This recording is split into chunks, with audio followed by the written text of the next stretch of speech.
ओवैसी साहब, आपकी रिसर्च, आपके कानून के ज्ञान को सभी लोग जानते हैं, मानते हैं कि तर्कों में अगर बात की जाए तो आपके पास बेहतरीन तर्क मौजूद होते हैं, अच्छी रिसर्च मौजूद होती है। और मैं पत्रकार हूं, आप तो कानून के जानकार भी हैं, बैरिस्टर भी हैं, तो प्लेसेस ऑफ वर्शिप एक्ट का आप हवाला दे रहे हैं। आई एम श्योर आप उसके क्लॉजेस, सब क्लॉजेस मुझसे बेहतर जानते समझते होंगे बतौर बैरिस्टर। तो अगर किसी के मन में कोई शंका है, कोई क्वेश्चन है, उसकी मंशा जो भी हो वो जाने, अगर वो लेके अदालत के पास जा रहा है तो जाने दीजिए। अगर आप जो कह रहे हैं कानून में सब तमाम प्रावधान है तो उसकी जो अपील है वो वहीं के वहीं खारिज हो जाएगी। अगर एक कोर्ट गलत फैसला भी सुनाएगा तो हाई कोर्ट जाएगा, हाई कोर्ट जाएगा तो सुप्रीम कोर्ट जाएगा।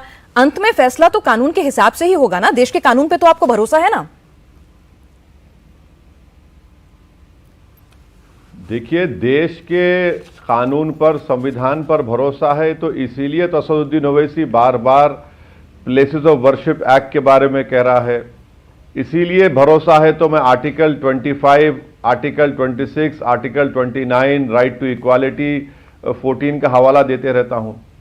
मगर आप ये बताइए कि ये जो संभल में हुआ, जिसकी मैंने मिसाल अभी आपको दी, हुआ क्या? 5 मासूम लोगों की जान चले गई और पूरे के पूरे गरीब परिवार के डेली वेज के लेबर हैं। ओवैसी साहब, उसमें तो एक और एंगल भी जांच में निकल कर आ रहा है ना, सर्वे से अलहदा। ये आप भी जानते हैं ना, विधायक और सांसद के बीच में पठान वर्सेस क्या तुर्क, क्या कुछ मामला, तो उसमें तो एक और थ्योरी भी निकल कर आ रही है ना।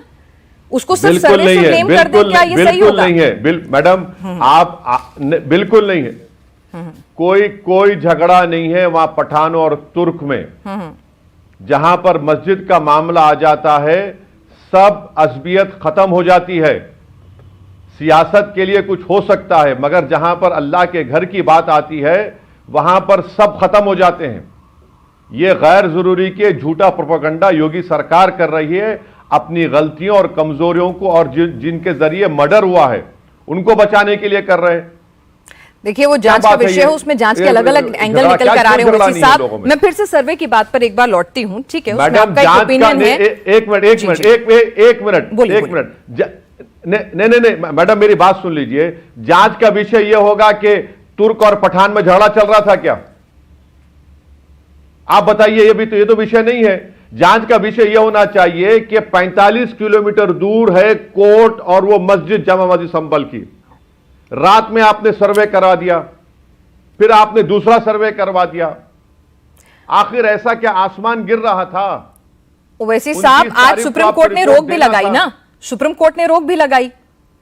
देश में कानून है ना, कानून पर आपको भरोसा है, संविधान पर, न्यायपालिका पर आपको भरोसा है।